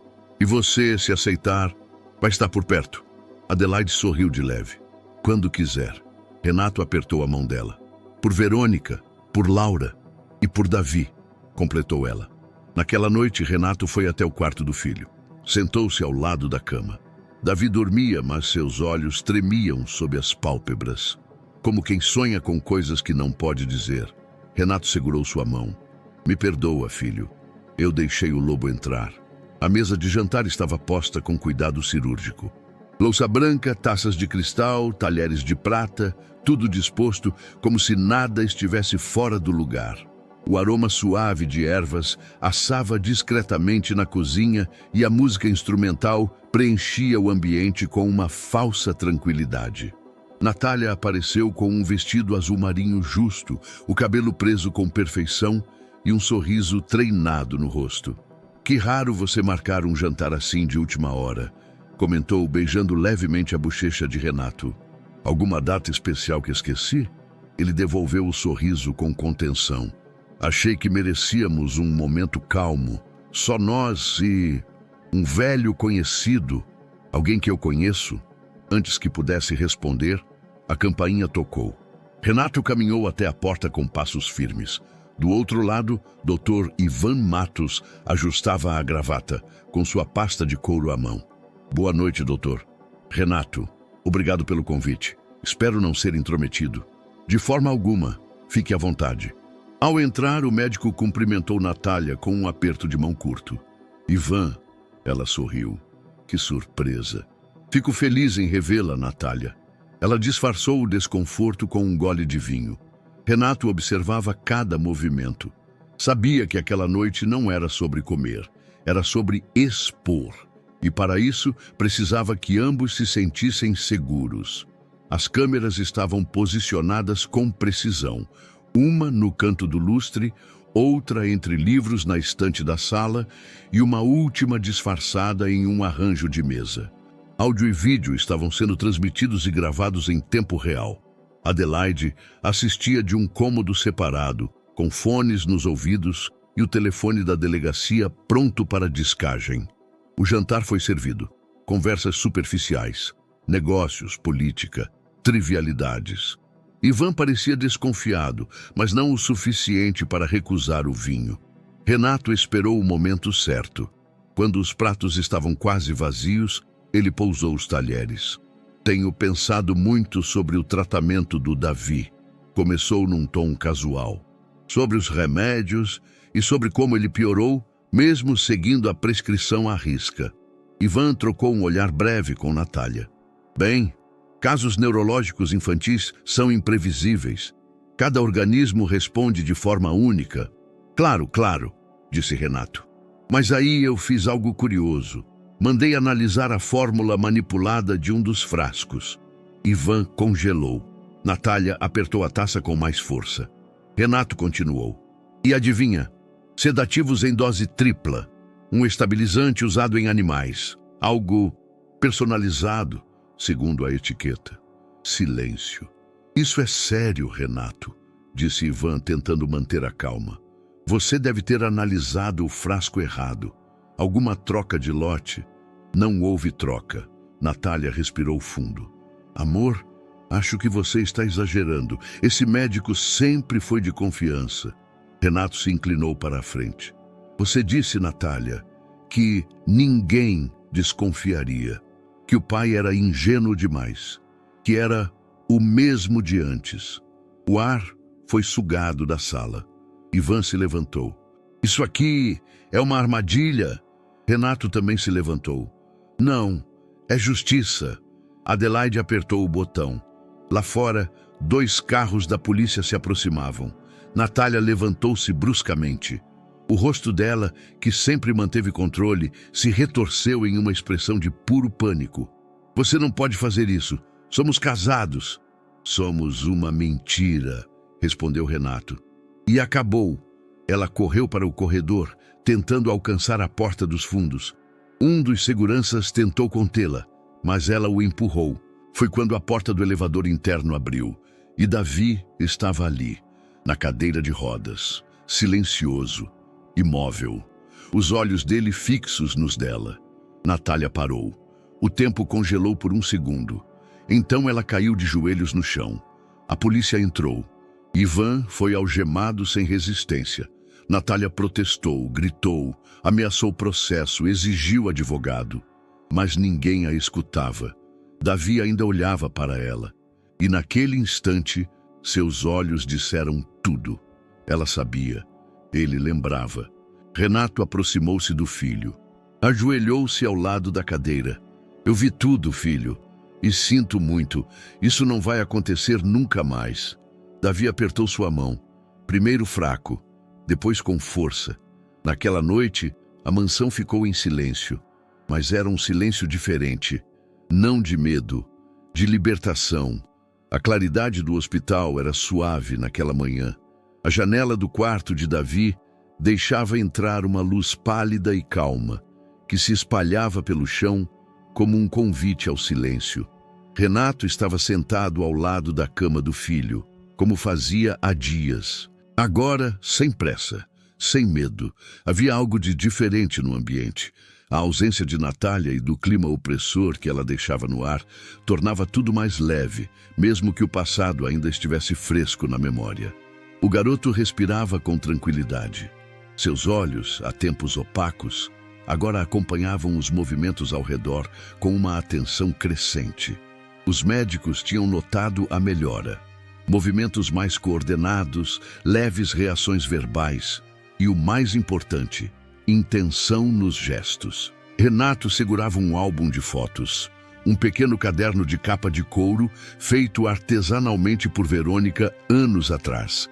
Trazia imagens antigas, os primeiros dias de Davi em casa, momentos ao lado da mãe falecida, registros da babá e até da época em que Verônica ainda morava com eles. Entre as fotos recentes, havia uma tirada discretamente por Adelaide. Laura sentada em um banco da unidade de saúde, o rosto virado para o lado, olhando para o nada. A imagem capturava uma expressão difícil de definir. Dor, esperança, espera. Renato colocou o álbum sobre o colo de Davi. "Você quer ver, filho?" Davi piscou lentamente. Renato virou as páginas com cuidado, comentando baixinho cada lembrança. Quando chegou à imagem de Laura, notou um leve movimento na mão de Davi. O menino ergueu o dedo, apontou. Depois, num esforço lento, bateu uma vez com a mão sobre o peito. "Ela?" Davi repetiu o gesto. Apontou para a foto. Tocou o próprio peito. Depois, fez um sinal com o dedo no ar como se desenhasse um coração. Renato entendeu. "Ela te salvou?" Davi assentiu. Os olhos de Renato se encheram d'água. Horas depois, ele caminhava por ruas do centro com passos incertos, o coração apertado por uma culpa que ainda doía. Em uma das mãos, carregava a foto de Laura. Na outra, o telefone com o número de Adelaide. Foi ela quem disse: "Ela vai sempre para a mesma praça. Tem um balanço quebrado, uma árvore com um banco torto." Renato a encontrou sentada no chão, de costas para ele. Usava o mesmo moletom rasgado. Os cabelos estavam presos de qualquer jeito e os pés descalços descansavam sobre a grama irregular. Ela brincava com uma folha seca, girando-a entre os dedos como se fosse o último brinquedo do mundo. Renato se aproximou em silêncio. Parou a poucos metros dela. Não disse nada. Laura virou o rosto. O tempo congelou. Ao vê-lo ali, com o rosto exposto ao sol e os olhos molhados, ela levantou-se lentamente. Seus lábios tremeram, os olhos marejaram. "Você veio." Renato assentiu. "Davi falou. Apontou sua foto. Disse que você salvou a vida dele." Laura levou as mãos ao rosto. "Eu tentei. Eu juro que tentei avisar. Eu sei. E eu..." Ele engasgou. "Eu não ouvi. Não quando devia." Ela chorou, sem som. Ele se aproximou e a abraçou. Devagar, forte, como quem segura alguém que quase se perdeu para sempre. Ficaram ali por minutos longos e silenciosos. Até que Laura perguntou: "Ele tá bem?" "Vai ficar. E agora, ele sabe que não tá sozinho." Ela se afastou um pouco, ainda com os olhos molhados. "E eu? Eu tô sozinha." Renato ajoelhou-se, ficando da altura dela. Não mais. A mansão parecia diferente agora. Não havia mais o peso invisível que antes parecia prender o ar. O silêncio ainda existia, mas era um silêncio novo, mais próximo do descanso do que da opressão. Quando o carro de Renato passou pelos portões principais, Laura permaneceu em silêncio no banco de trás. Segurava a mochila encardida contra o peito, como se ainda não acreditasse que aquele momento era real. "Você pode entrar", disse ele com suavidade. Essa casa era da sua mãe também, de certa forma. Ela ajudou a construir cada canto. E agora é sua também, se você quiser. Laura assentiu, mas não respondeu. Ainda havia medo, ainda havia desconfiança. Quando se vive tanto tempo esperando que tudo seja tirado, até a bondade parece armadilha. A primeira coisa que sentiu ao entrar foi o cheiro, não de perfume ou limpeza, mas um cheiro guardado, conhecido, um leve resquício de lavanda com sabão de coco que vinha do andar de cima. Ela fechou os olhos por um segundo. Reconheceu. Era o cheiro da mãe, do quarto de empregada onde Verônica descansava após os longos dias.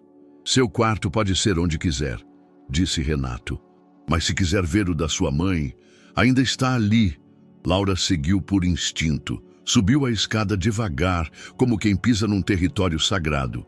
Abriu a porta com cuidado e lá estava. Pequeno, organizado, discreto. A cama ainda arrumada, a colcha florida. Um porta-retratos com a imagem de um Davi bebê no colo de Verônica. Ela não chorou, mas sentou-se na beira da cama, respirando fundo. Era como voltar a um lugar do qual jamais se despediu. Mais tarde, tomou banho quente pela primeira vez em semanas. Recebeu roupas limpas, uma calça de moletom nova, uma camiseta branca, até chinelos. Sentia-se estranha, como se estivesse usando o corpo de outra menina. Mas ao olhar no espelho, percebeu algo inesperado. Estava limpa, e isso doía mais do que a sujeira. À noite, desceu até a sala. Davi estava no sofá, coberto por uma manta leve, com um filme rodando na TV. Um desenho antigo. Laura reconheceu os personagens. A mãe colocava para ela quando era pequena, nos raros domingos em que conseguiam dividir a mesma cama. Renato sentou-se em uma poltrona próxima, lendo em silêncio. Laura hesitou. Depois se aproximou de Davi. "Posso sentar?" Ele assentiu com os olhos. Ela sentou ao lado, mantendo certa distância. Mas minutos depois, ele puxou a ponta da manta, oferecendo-a. Era um gesto pequeno, mas poderoso. Ela aceitou. Assistiram juntos até o fim do filme. Em determinado momento, Davi riu com uma cena boba. Laura olhou para ele e sorriu também.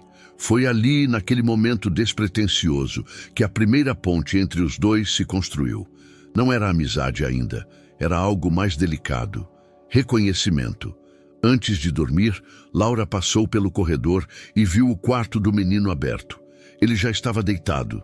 Tinha um caderno ao lado da cama. Pegou o lápis e rabiscou algo. Depois, ergueu a folha. Estava escrito: "Boa noite, irmã." Laura encostou-se à parede. Cobriu o rosto com as mãos. E pela primeira vez em muito tempo, chorou sem medo. Naquela noite, dormiu no quarto da mãe. Deitada naquela cama simples, abraçada ao moletom que lhe deram, ouviu apenas o som suave do vento nas cortinas. Não havia gritos, não havia pesadelos, só a promessa silenciosa de um novo lugar. As primeiras manchetes surgiram discretamente como pequenas ondas numa superfície calma. Socialite e médico renomado são acusados de conspirar contra menor cadeirante. Mas em menos de 24 horas, o caso explodiu. Os portais de notícias mais populares passaram a exibir o rosto de Natália em todos os ângulos possíveis. Ao lado dela, o nome do Dr. Ivan Matus era citado em destaque, com o termo manipulação criminosa em letras garrafais. A mansão de Renato, outrora símbolo de tranquilidade e luxo, agora era uma referência constante nos noticiários. Os repórteres se revezavam na frente dos portões, buscando qualquer imagem, qualquer palavra, qualquer sombra que rendesse mais cliques. Mas o que chocava mesmo não era só o crime, era a omissão. A pergunta que ecoava em todos os cantos era simples: como ninguém viu? Renato acompanhava tudo em silêncio. Não dava entrevistas, não sorria. Mal saía da biblioteca da casa, onde passava horas diante dos jornais espalhados, revendo cada manchete como se tentasse absorver todas as dores de uma vez só. A vergonha pública era cruel, não por ele ser inocente, mas por ter sido cego. "Senhor Renato", disse Adelaide, entrando com uma bandeja de chá. Eles marcaram a data do depoimento da Laura. Ele assentiu sem tirar os olhos da tela. "Ela está pronta?" Ela não tem escolha, mas está mais firme do que muitos adultos que eu conheço. O tribunal estava lotado.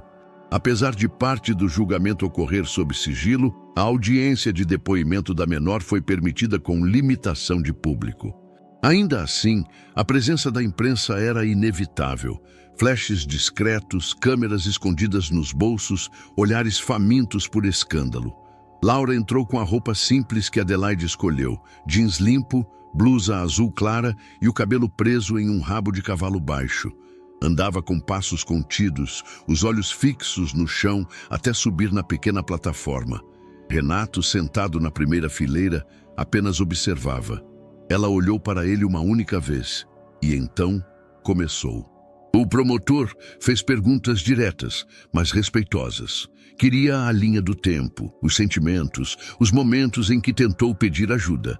Laura respondeu com voz firme, quase seca. Parecia ter decorado cada palavra. Mas quem a escutava sabia. Não era ensaio, era verdade crua. O que você sentiu quando viu a queda do menino?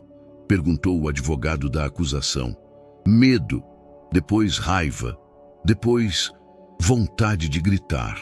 Mas ninguém escutava. Por que ninguém acreditou?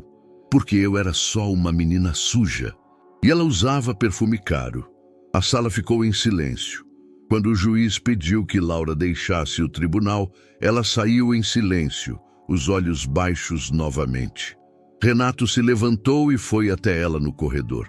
Ela não disse nada, mas se encostou no braço dele, como se quisesse apenas sentir a firmeza da presença dele ali.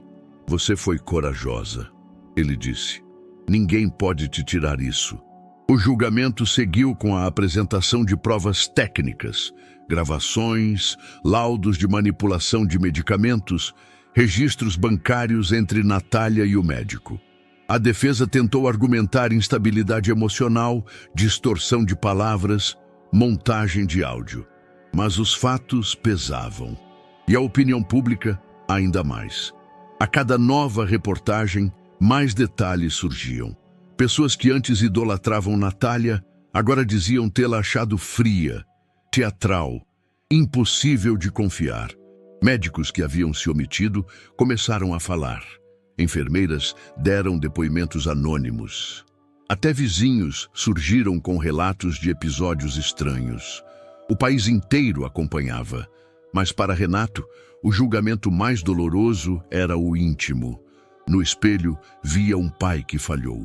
Um homem que por pouco perdeu o filho e uma menina que só queria ser ouvida. Uma noite, após mais um dia de audiência, ele chamou Laura na varanda. Posso te mostrar uma coisa? Ela assentiu. Ele estendeu uma pequena caixa de madeira. Dentro estava o desenho da escada, o tênis vermelho que ela deixara no jardim e a foto em que Davi apontou para ela no hospital. Isso aqui é sua coragem. Eu guardo como quem guarda a vida. Laura não disse nada, mas dessa vez foi ela quem o abraçou primeiro. O cemitério ficava afastado da cidade, entre colinas silenciosas e ciprestes imóveis. Renato pediu para que o motorista os deixasse no portão principal e seguiu a pé com Laura. A manhã estava cinzenta, mas não fria. Havia umidade no ar, como se o céu também quisesse chorar, mas com elegância. Laura andava ao lado dele em silêncio. Carregava uma única flor, uma margarida branca colhida do jardim da mansão. Nunca gostara de flores demais. A mãe dizia que o simples sempre falava mais alto. Renato, por sua vez, levava no bolso um envelope dobrado. No caminho, evitou palavras. Não porque não soubesse o que dizer, mas porque tinha medo de estragar o momento com explicações demais. O túmulo de Verônica era modesto, uma lápide de granito escuro com o nome gravado em letras claras: Verônica Almeida, 1979 a 2025. Amor não se dá, se constrói. A frase fora escolhida por Adelaide, com quem Verônica havia dividido confidências até o último suspiro. Ao ver a lápide, Laura parou por alguns instantes. As mãos trêmulas pousaram sobre a pedra fria e o silêncio que se fez era mais denso que qualquer oração. Ela gostava de margaridas, murmurou. Dizia que eram corajosas por nascerem em qualquer lugar, até no asfalto. Renato assentiu. Laura colocou a flor com cuidado sobre a base de pedra. Ficou de joelhos e sussurrou algo que nem o vento conseguiu ouvir. Renato esperou. Só depois de longos minutos, ele tirou o envelope do bolso. Tem algo que eu queria te mostrar. Laura levantou-se, os olhos úmidos, mas atentos. Ele abriu o papel devagar. Era um documento provisório, ainda com selo cinza, mas o conteúdo era claro. Pedido de adoção. Requerente, Renato Brandão. Requerida, Laura Almeida. Ela leu devagar. Depois de novo. E pela terceira vez, só para ter certeza de que não estava inventando o que via. Você quer me adotar? Não só quero, respondeu Renato com a voz embargada. Eu preciso. Você mudou tudo. E eu quero te dar o que sua mãe me pediu que eu desse, mesmo sem saber. Um lugar, um nome, uma casa, um futuro. Laura não respondeu de imediato. Olhou para o céu, depois para a lápide. Eu não sou boa com isso. Com família. Eu quebro as coisas. Eu fujo. Eu também, ele disse. Por dentro, eu também quebrei e fugi. Mas talvez seja a hora de pararmos de correr. Laura abaixou a cabeça. Depois a ergueu com esforço. Eu posso te chamar de... Ela hesitou. Pai! Renato sentiu os olhos arderem. Só se você quiser. Ela correu até ele e o abraçou com força. Obrigada, pai. O vento soprou mais forte naquele instante, como um sinal. A menina de rua agora tinha nome, tinha lar, e, enfim, sentia que pertencia a algo maior do que a própria dor. As noites voltaram a ser longas para Laura, não por causa do frio, da fome ou do perigo. Esses haviam ficado para trás. Agora, o que a despertava eram imagens internas, o empurrão silencioso, o grito que nunca saiu, o rosto de Davi caindo. E, acima de tudo, a dúvida nos olhos de Renato quando a mandou embora da mansão. Eu tentei avisar. Ela murmurava no escuro, entre um sonho e outro, sempre com os punhos cerrados sob o travesseiro. Renato percebeu. Certa madrugada, ao passar pelo corredor, viu a luz do quarto dela acesa. Bateu suavemente. Tudo bem? Laura hesitou. Depois respondeu. Eu tô bem. Só não consigo desligar a cabeça. Ele não insistiu, mas no dia seguinte procurou ajuda. A terapeuta era uma mulher de voz doce e olhar firme. Psicóloga especializada em traumas infantis, indicava livros que ninguém lia e perguntava com o tipo de delicadeza que parecia rasgar por dentro. Você não precisa falar tudo hoje, disse ela na primeira sessão. Só o que conseguir. Laura sentou no sofá com as pernas encolhidas, os olhos fixos no tapete. É estranho falar com alguém pago para ouvir, disse num sussurro. A terapeuta sorriu. Mas às vezes é o que a gente mais precisa. Nas primeiras sessões, Laura mal falava. Resumia-se a acenos, frases soltas, metáforas confusas. Até que, certo dia, rabiscou em uma folha. Toda vez que fecho os olhos, é como se estivesse esperando ser expulsa de novo. A frase atravessou Renato como um punhal. Ela acha que não pertence, disse a terapeuta no carro. Mesmo depois de tudo, pertencer não é um papel assinado, Renato. É um processo, e você faz parte disso. Enquanto isso, Davi também começou terapia. A psicóloga infantil usava jogos visuais, quadros sensoriais e cartas com expressões faciais. Aos poucos, o menino voltou a demonstrar mais do que gestos. Começou a usar palavras soltas, desenhos mais elaborados e até escreveu frases completas sem ajuda. Num dos exercícios, desenhou a casa com 3 figuras: um homem alto, uma menina de tranças e uma criança em cadeira de rodas. No teto, um coração gigante. Renato acompanhava tudo com humildade. Pela primeira vez, deixou de tentar resolver tudo. e começou a estar. Sentava-se para tomar café com Laura mesmo quando ela não falava. Levava Davi ao parque e ficava só observando-o brincar em silêncio. Começou a aprender os nomes dos traumas, das reações, das feridas não visíveis. Numa das conversas com a terapeuta, ouviu: famílias não nascem prontas, são feitas de camadas, e essas camadas às vezes se chocam, mas é aí que elas se tornam reais. Certa noite, Laura pediu para dormir com a porta entreaberta. Por quê? Perguntou Renato sem julgamento. Porque quando a porta está fechada, parece que eu não posso sair se tudo desmoronar. Ele assentiu. A porta vai ficar aberta, sempre que você quiser. Ela não sorriu, mas dormiu a noite inteira. Um dia, enquanto assistiam a um filme juntos, Davi encostou a cabeça no ombro dela. Tá com sono? Ela perguntou. Ele fez que sim. Renato, que lia no sofá ao lado, olhou a cena e sorriu. Não disse nada. Laura então murmurou: tá virando costume, hein? Davi deu um pequeno riso, o primeiro em dias. E assim, entre sessões, madrugadas e silêncios acolhidos, os três começaram a se parecer com uma família. Não uma dessas de propaganda de margarina, uma real, cheia de rachaduras. Mas agora, sendo colada com verdade. Na manhã em que tudo começou, o céu estava limpo como não se via havia semanas. A grama, ainda úmida pelo orvalho, refletia o brilho suave do sol. Laura, com uma enxada pequena nas mãos e um boné torto na cabeça, olhava para o canteiro diante de si com olhos determinados. Aqui vai ser o escorregador, e ali, ela apontou, a caixa de areia, mas com tampa, pro caso de chover. Davi, ao seu lado, sorria. Estava em sua cadeira motorizada nova, com um caderno no colo e um marcador colorido na mão. Ele desenhava o esboço do que o espaço se tornaria. Um parque acessível, pequeno, mas cheio de significado. Renato os observava da varanda com um café na mão. A cena parecia saída de um sonho que ele nunca soube que sonhava.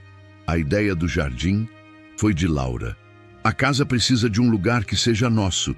E se for para brincar, o Davi tem que poder brincar também. Renato acenou. Então vamos fazer juntos. Durante dias, trabalharam lado a lado. Jardineiros, arquitetos, até um engenheiro que adaptou os brinquedos com rampas e suportes personalizados. Mas foram Laura e Davi que definiram tudo. Cores, formas, onde iriam as flores, onde não podia ter degraus. Era mais do que construção, era cura. Em uma tarde, enquanto plantavam girassóis em fileira, Davi fez um desenho de um túnel com entrada em forma de livro. Laura olhou e riu. Você quer um túnel de histórias? Ele assentiu com entusiasmo. Ah, acho justo. Todo herói precisa de um lugar secreto. Davi apontou para ela, depois para si. Laura entendeu. Então somos heróis? Ele escreveu. Sim, machucados, mas heróis. O jardim cresceu rápido. O escorregador foi instalado com lateral acolchoada. A caixa de areia ganhou tampa automática. Um balanço adaptado foi pendurado num carvalho antigo e num canto mais afastado, sob uma árvore torta e cheia de galhos baixos, Laura criou um memorial. Gravou no chão uma estaca de madeira com um laço vermelho. Depois amarrou com cuidado o tênis vermelho no galho mais firme. Davi assistiu em silêncio. Renato se aproximou. Por que o tênis? Laura respondeu sem hesitar. Porque ele me levou até aqui. Porque foi o primeiro passo. Ela limpou as mãos na calça e continuou. Ele é feio, velho e sujo, mas me manteve de pé. E agora, ele pode descansar. À noite, com o jardim já iluminado por luzes solares, os três se sentaram ao redor do túnel de histórias. Davi folheava seu caderno. Laura, com uma manta sobre os ombros, observava o tênis no alto da árvore. Sabe o que eu pensei? Disse ela, virando-se para Renato. Quando a gente reforma um jardim, parece que também está cavando por dentro, arrancando mato, plantando de novo. Renato assentiu. E algumas raízes antigas, mesmo quando doem, ajudam a firmar as novas. Davi rabiscou no quadro. Agora é nosso. Laura sorriu. Agora é lar. E assim, onde antes havia silêncio, agora havia risos. Onde havia fuga, agora havia permanência. O jardim se tornara mais que um espaço. Era o símbolo da virada. O lugar onde dor virou raiz, onde um tênis pendurado contava uma história de queda, coragem e recomeço. O sol da manhã invadia a sala de aula pelas janelas altas. O professor de português ajustava a pilha de papéis sobre a mesa, enquanto os alunos se reviravam inquietos em suas cadeiras. Era dia de apresentação da redação, a mais aguardada do semestre. Tema: o que significa ter coragem? Laura estava na última fileira. A folha dobrada dentro da mochila parecia pesar mais que o caderno inteiro. Os dedos suavam, mas o coração batia calmo. Pela primeira vez, não sentia medo da própria voz. No jardim da escola, Renato ajeitava a gola da camisa social e olhava para o relógio. Estavam adiantados. Davi, ao seu lado na cadeira, girava as rodas com ansiedade contida. Ela vai se sair bem, disse Renato, e você vai ver ela falar de você. Aposto. Davi sorriu, sem precisar responder. Quando a professora chamou o nome dela, a sala ficou em silêncio. Laura caminhou até a frente com passos seguros. Colocou a folha sobre a bancada, ergueu os olhos e leu. Mesmo sem chão, continue andando com dignidade. Era isso que minha mãe dizia, às vezes com palavras, às vezes só com o olhar. A sala escutava com atenção. Não é fácil falar de coragem quando tudo o que você tem são 2 tênis velhos, uma mochila rasgada e a lembrança de alguém que se foi. Mas aprendi que coragem não é gritar alto, é continuar andando, mesmo quando ninguém vê, mesmo descalça. Um murmúrio atravessou a sala. Laura respirou fundo. Eu corri por telhados, dormi em calçadas. Fui chamada de mentirosa, de ladra, mas continuei andando, porque alguém acreditava que eu podia chegar onde estou. E hoje eu estou aqui, com um irmão que sorri de novo, com um pai que me ouviu, com um lar. Ela fechou os olhos por um instante. Coragem é não desistir de ser você, mesmo quando o mundo tenta te mudar. E por isso, essa redação é para quem me ensinou a andar, mesmo sem chão. Ao terminar, houve silêncio, mas não aquele desconfortável, era a reverência. Depois, aplausos. No pátio, já fora da sala, Laura correu até Renato e Davi. Não disse nada, apenas os abraçou com força. A escola quer publicar sua redação no site, disse Renato orgulhoso. Não precisa, respondeu Laura sorrindo. Já publiquei onde importa. Davi mostrou um desenho que fez durante a espera. Ele e Laura no jardim. Ela de braços abertos, ele sorrindo. Renato olhou e disse: a gente pode emoldurar isso. Vai para o hall da casa. Laura olhou para os dois. Vamos para casa? Davi fez que sim com entusiasmo. E correr no jardim? Ela riu. Correr até ficar sem fôlego. Ao chegarem, tiraram os sapatos ainda no corredor. Laura puxou Davi pela mão e os dois correram até o gramado. Ela à frente, ele empurrando as rodas com alegria, como se a vida estivesse começando ali. A luz do entardecer os pintava de dourado. O tênis vermelho continuava pendurado no galho, balançando levemente com o vento. E ao lado dele, um novo tênis, também pequeno, também gasto, pendurado naquela manhã por Davi. 2 histórias, lado a lado. Agora, entrelaçadas para sempre. E naquela corrida descalça, entre risos e vento, a menina de rua virou filha. E o menino da cadeira, irmão. Ambos salvos por algo que não se compra, coragem. Então, o que achou dessa história emocionante?